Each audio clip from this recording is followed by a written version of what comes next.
Tonight on PrimeTime Politics, reforming Canada's bail system. Will this government pass this legislation or get out of the way so we can reform bail? The Conservatives introduce a bill to make it harder for repeat violent offenders to get bail. It comes just weeks after Canada's premier's call on Ottawa to address the issue. So how will the government respond? We will speak to members of Parliament. And our system is not working. It's not delivering for folks. A funding plan from Ottawa on healthcare and indications the premiers will sign on despite their initial disappointment. We'll talk about the negotiations behind closed doors and how the Trudeau government is feeling about the meeting of the First Ministers. This is PrimeTime Politics. Hello, everyone. I'm Michael Serapio. In recent months, we've seen several stories about violent crime in this country. They include troubling attacks on both the Vancouver and Toronto transit system and the death of a young Ontario provincial police officer killed in the line of duty, allegedly by a shooter who was forbidden to own a firearm and who was out on bail. The issue taking center stage today in the House of Commons.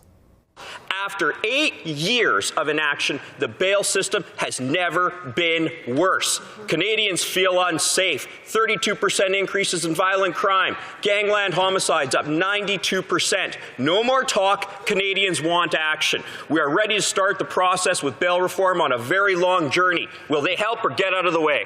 Parliamentary Secretary.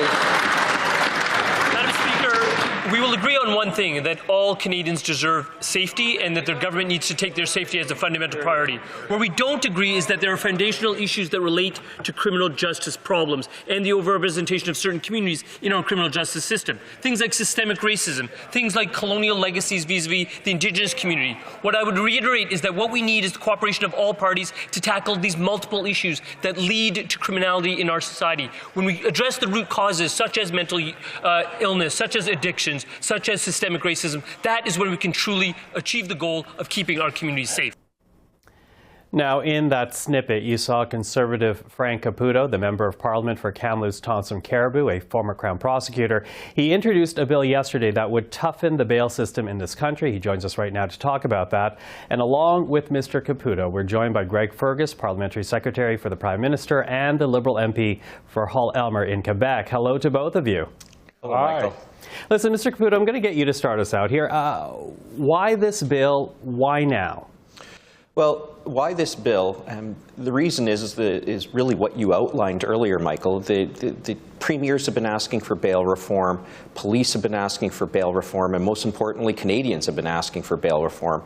After 8 years of inaction, something had to give. And I didn't see the Liberals acting on this, and I thought, well, somebody has to act on it, so I felt that it was up to me and my Conservative colleagues. One of the reasons that we're looking at this specific aspect of the bill, a small piece of the bail pie, if you will, is because we are looking at really significant damage caused by a small group of people. That small group of people really carry out a disproportionate amount of firearms offenses and violence, so that's where we decided to start. You decide to start, but you know, Mr. Fergus, what's interesting here is Mr. Caputo talks about the premiers as well as other officials, Conservative MPs. Your own minister, Justice Minister, says he is giving serious consideration to make changes to the system. So is the system broken? Well, I'd like to welcome Michael and I'd like to welcome Frank and the Conservative Party, Michael, to the discussion. This is a discussion that's been going on. As you know, the premiers have met on this issue. They have shared a letter. Their ministers of justice and public security have already met on this in the file, and they tasked their deputy ministers to continue the work. There've been 10 meetings already. It's coming up to another DM level meeting, followed by a ministerial meeting from the federal and provincial territorial governments very shortly. So, you know, these issues, and we welcome Frank's bill. We welcome the discussion, and we hope that he'd be open to helping us craft this bail changes. But it takes careful consideration. As my colleague Arif Virani answered in the House today, there are so many issues at stake that need to be addressed to make Canadians safer. There are issues on mental health. We've just seen that very recently this week. We've seen issues on addictions. We've seen making sure that we have appropriate measures to get at those root causes so Canadians can be safe and that there wouldn't be risk of reoffense, and also just making sure that people have the right conditions and so which they would follow the law. Mr. Caputo, what do you say to that? Because, you know, when you do look at the issue, what the government keeps pointing to are things like the overrepresentation of certain groups in prison, which is what they're trying to address, the systemic discrimination and challenges that people face in life that leads them to prison. Is that not a concern? Well, it's certainly a concern, and as a former prosecutor, I can tell you decisions like Gladue and the overrepresentation of Indigenous Canadians in our prisons is something that I'm deeply concerned about. I'm also deeply concerned about the overrepresentation of victims that often come from marginalized communities, because it's often marginalized people and poorer people who are victims of gun crimes themselves. So this isn't just a matter of looking at one side of the coin. We have to look at all sides of the coin to keep Canadians as safe as possible. When we talk about, you know, who are we really looking at here, and are we going to put a lot more people in jail? It's my view that we're going after just a small segment, again, that creates a disproportionate amount of offending. I can tell you that it's rare to have somebody on the 2 prohibitions that I spoke of, and on top of that, be caught and be alleged to have committed a serious firearms offense. But when you do come across those people, they present a substantial danger, and it doesn't appear that the bail system is keeping those people detained, and that's why we chose to start there. Mr. Fergus, you know, the Justice Minister has said that he was already looking at reverse onus for firearm offenses, which in some extent addresses what is in Mr. Caputo's bill. Why not just move it piece by piece? I understand the argument that you're making, that it's multifaceted, there are different levels to this, but if, for example, you can just target one area and make a change far more quicker, why not do that? Well, look, I would hope that what we would try to do is as much as we can with what we have. So if the opportunity is there to do this in to take those bite-sized changes that you can make, I'm hoping that we'd be able to do so. That would stand up to sense. But Michael, I think, you know, a more important issue is still at stake here, and it's one which I know that Frank shares, given his background. You know, there are 2 perks really that members of Parliament have, and one of them is that we could visit a federal federal prison whenever we want. We don't have to give notice. And it's one of the first things I did as a member of Parliament, was to go visit a maximum, medium, and a minimum security facilities in Saskatchewan. And the thing that really struck me was it's really important that the people who we put in prison, they have to be the folks who are truly a danger to society. And for those who we can treat through other or more targeted rehabilitation programs, let's do that. So that really we can making sure that we're keeping Canadians safe. Because the one thing you don't want to do is bring somebody who has a mental health issue that could be cheaply and easily cured with the right type of supports, and then put them in jail and then have them come out really, I think, a worse person than when they went in. So we want to make sure that we do this right thing so that we keep Canadians safe. Mr. Caputo, I'll ask you to answer that. Well, certainly, MP Fergus probably doesn't know this, but I actually worked in the federal correctional system as a parole officer prior. Oh, you did know that. As a parole officer prior to going to law school, so I'm very familiar with the Correctional Service of Canada and all of that entails. And you certainly won't hear me disagree that the bottom line is that we keep Canadians safe. The question is, how do we go about doing that? And you referenced a reverse onus, Michael. There are reverse onuses currently in the criminal code. They're there. There's no doubt about it. I believe that there's one, if you breach a weapons prohibition, that you are in a reverse onus on bail. The problem is this. The reverse onuses aren't having the desired effect. So if you actually look at my bill, it actually takes the reverse onus and really tightens it up quite a bit, especially when it comes to firearms-related offenses. That's the goal here. So it's not just a matter of saying, look, we need a reverse onus for gun offenses. The reverse onus is frequently there when somebody's on a prohibition. We need to go further than that, and that's why I did table this bill, to make that small hill to climb for somebody on bail who's prohibited and is alleged to commit a serious serious gun offense. We want to turn that hill into a much steeper hill. And if you will, just take a few moments here. Explain how your bill does that.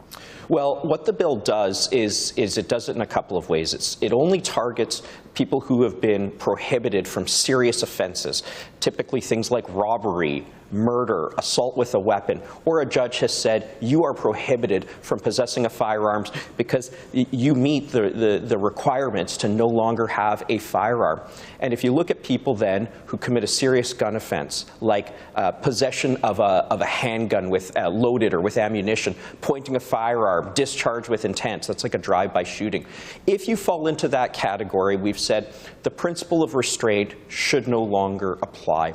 Furthermore, rather than looking at bail as in, is there a substantial likelihood that the person will reoffend, we're just looking at whether there is a likelihood of whether people will offend. I don't want to get into the weeds of law here, but those are a couple of the salient points as to what the bill really aims to do. Yeah, and I think the challenge for Liberals here, Mr. Fergus, is the fact that many Canadians would look at that, and given what we have seen these last few months, would agree it's reasonable. What's your issue with that? Well, first of all, I think what we need to have is a discussion about this. One of the things we should always do is take a look at things that have worked and things that haven't worked. And one of the things which we've discovered that hasn't worked, that Canadians can all see, is what's happened south of the border. This isn't quite what is in Frank's bill, but I'm just trying to give this in the right context. The lock them up, throw away the key type of approach, as they saw in the United States, didn't work. As a matter of fact, you have a number of jurisdictions which you would never consider as being soft on crime saying, look, we've got to find a better way of doing this, because all we're doing is that we're increasing our jails, we're putting people who probably wouldn't have been a danger to society and putting them and mixing them with people who are. And that's coming out with the worst results. So we have to take a look so we can avoid, if we're going to make mistakes, let's make new ones. We don't have to repeat the old mistakes of the past. Okay, quickly running out of time, but very quickly, Mr. Fergus, the Minister, Justice Minister, says there will be a meeting soon. What's the timeline there? So you're going to be seeing a meeting between the federal, provincial, and territorial ministers of justice and public security in the next couple of weeks. From not much more, not much beyond the month, but certainly before the end of the fiscal year. Okay. With that, I want to thank you for the time. Sorry that we're out of it, but really appreciate the discussion. Frank Caputo, Greg Fergus, thank you. Have a great weekend. Thank you, Michael. All the best. Take care, Michael.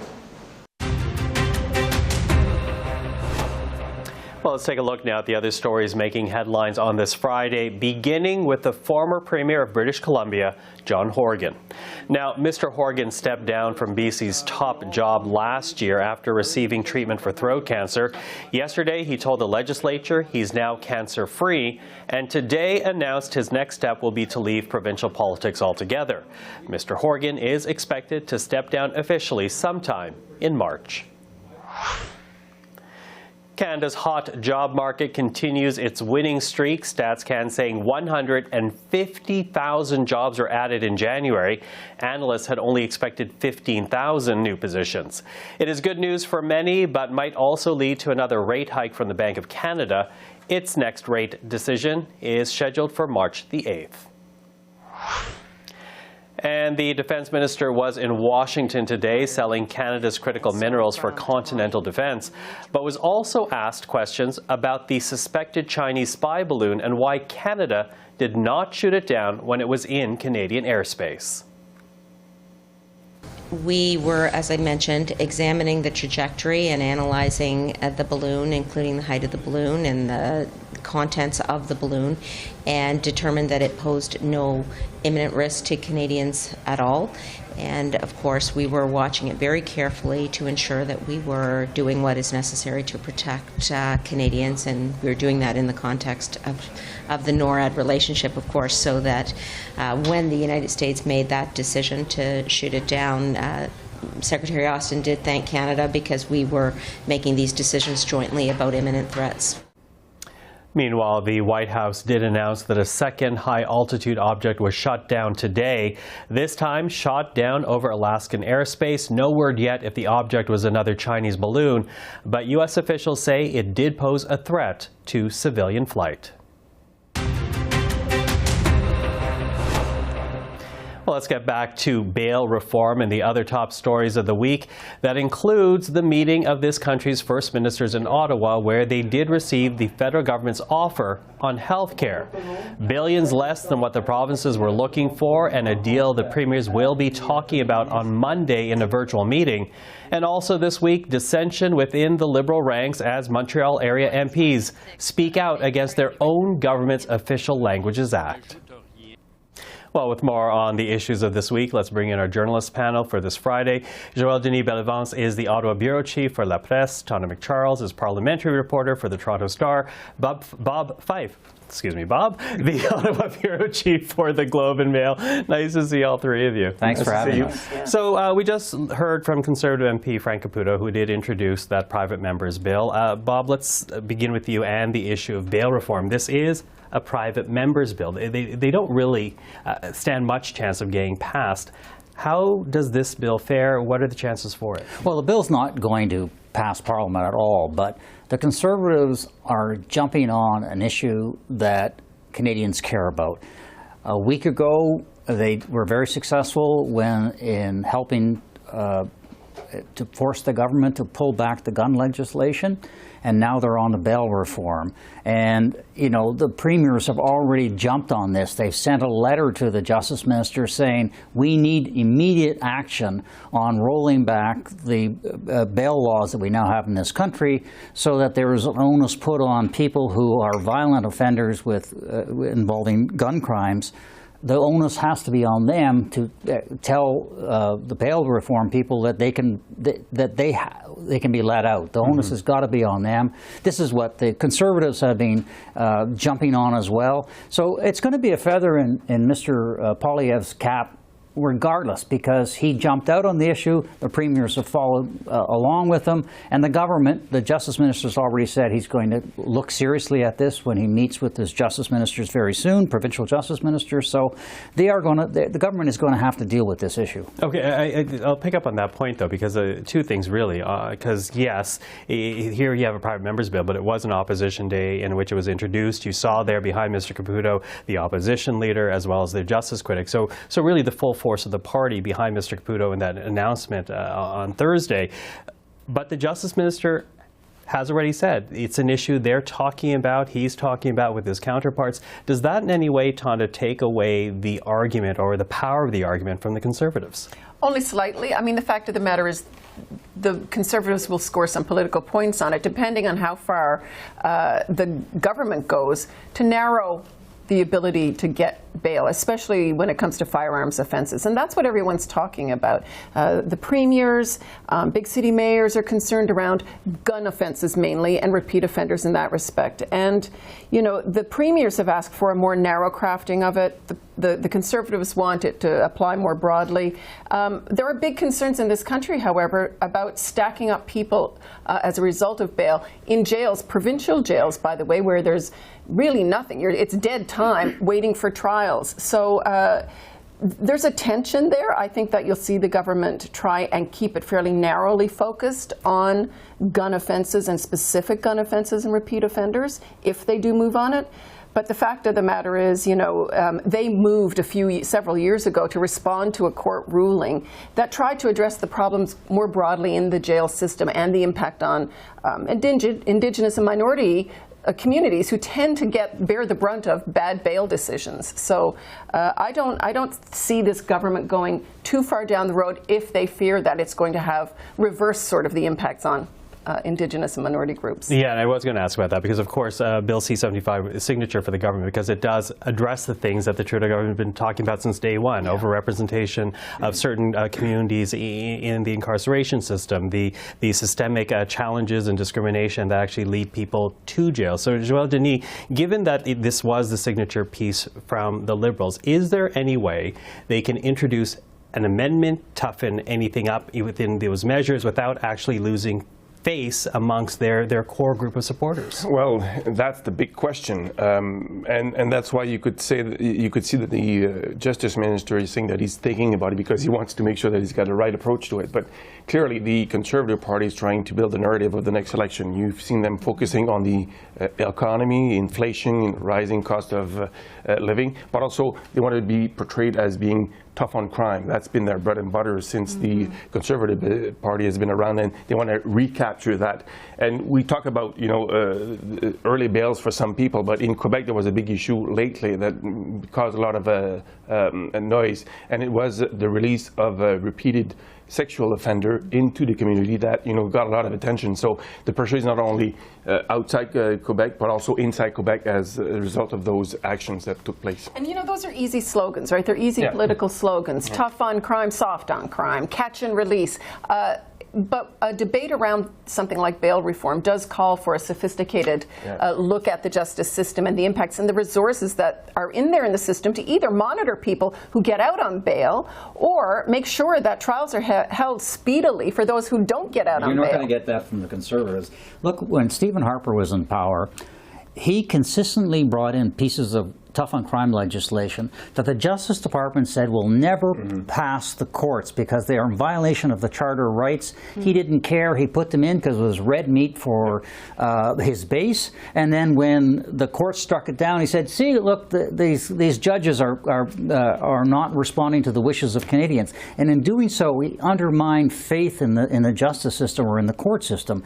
And so the Conservatives are not going to bend on this. They see this as red meat for them with their base, and for a lot of Canadians who, to Tonda's point, are not interested in the intricate details of legislation. It just, these are bad guys, put them behind bars. Okay, well, as we heard from Mr. Fergus as well, there will be, and also from the Minister of Justice, there is going to be an emergency meeting sometime soon. Mr. Fergus says before the budget, so we'll keep an eye on that.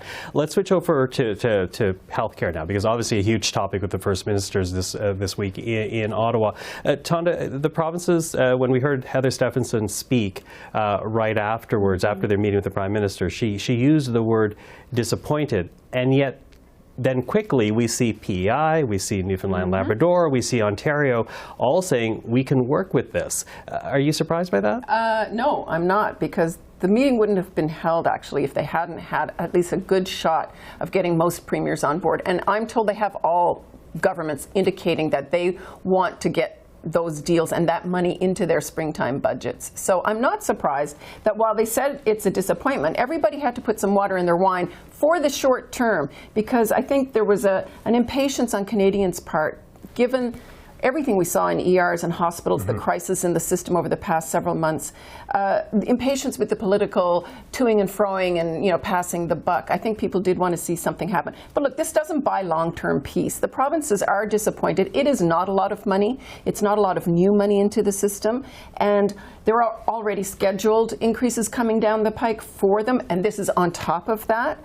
So there's going to be some billions go back into the system. It will help. But over the longer term, I expect that we'll have a lot of these conversations again, unless there's more fundamental reform around primary care, access to team-based medicine, broader access for Canadians to a GP, but also to ease up on the ERs. So I don't think this is a discussion that's over. To me, the big surprise was the rush of the Premier of Ontario, Doug Ford, to conclude a deal with Ottawa. I think this is in the making already. Yeah. Up to a point where other premiers, well, at least in Quebec, they're calling now Mr. Ford a spy among the premiers. For the federal government. And that is quite interesting, because the dynamics between the federal government and the provinces are now more or less dictated by what Ontario does. It used to be the Atlantic provinces who were in a rush to conclude these with Ottawa. Now Ontario is in the forefront. And I'm told that Ontario wanted to be the first province to conclude a deal with Ottawa, as opposed to last time around when they reached a deal on daycare funding. They were the last one. And certainly they took a political hit for being the last one, because everybody in Ontario with a child paying thousands of dollars for childcare. I mean, aside from the fact that Ontario hopes to get more of that $25 billion in other provinces for the bilateral agreements, Mr. Ford is working with Ottawa on a lot of other really important issues in the auto sector, electric vehicles and batteries, the Ring of Fire that they want to make some progress on up in Northern Ontario. So Ford's got a bigger game than just healthcare. He's got Krista Freeland bringing in a budget that's going to deal a lot with the auto sector and how we can respond to what's going on south of the border, and the auto industry is in Ontario. And the truth of the matter is Doug Ford is a different brand of conservative than are some of the other conservative premiers Like out Daniel west. Smith? Daniel Smith in Alberta, Scott Moe in he has Saskatchewan, become and less Stephenson. ideological in his time in He office. absolutely has, Becoming and Uncle so Doug. he doesn't see himself as aligned politically with the conservatives in the West, nor frankly with François Legault, who yes is a small C conservative premier, but a nationalist premier, and Ford is sort of carving his own path for all those reasons. Okay. So obviously we'll keep following because the premiers will have their meeting on Monday, so much more to talk about in the days ahead. But listen, Joël-Denis, and I'll ask the two of you as well, but I also want to talk about the government's Official Languages Act. They're quickly trying to get this passed through, despite the fact there are divisions within the Liberal Party, in particular members of Parliament from the Greater Montreal area. How's that issue playing out in Quebec? Very bad for the government, because the government is trying to portray itself as the defender of both official languages, namely French outside of Quebec and even French in Quebec. And now you've got MPs, Liberal MPs from the West Island trying to torpedo the bill that the government presented. And now, in fact, it's the opposition parties that have a majority among within the Committee on Official Languages that is saving the bill as per se. So it's a very bizarre dynamics. And I think it will have long-term effects, because you saw an Eastern Ontario Liberal MP, Francis Drouin, taking a shot at his Liberal colleagues from Montreal, saying that what they're doing is scandalous, honteux in French, and then that he says that those people should not dictate the linguistic policy of the government. So there is some infighting, and this reminds me that usually those infighting occurs when it's the end of a government, era. And is it the first sign that this government is about to end its years in power? Maybe, but it's not boding well for that government. Well, certainly that was the spin amongst the things that we were reading this weekend, this idea that the Prime Minister was losing control of his caucus. What do you say to that, Tonda? I don't think he's losing control of his caucus. That's a thorny issue for him.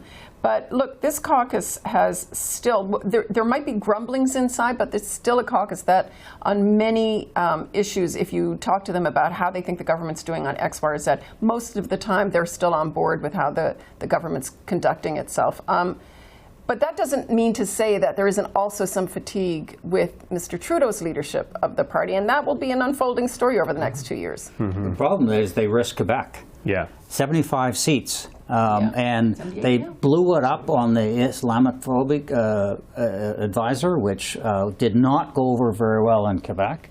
And now you have this language dispute.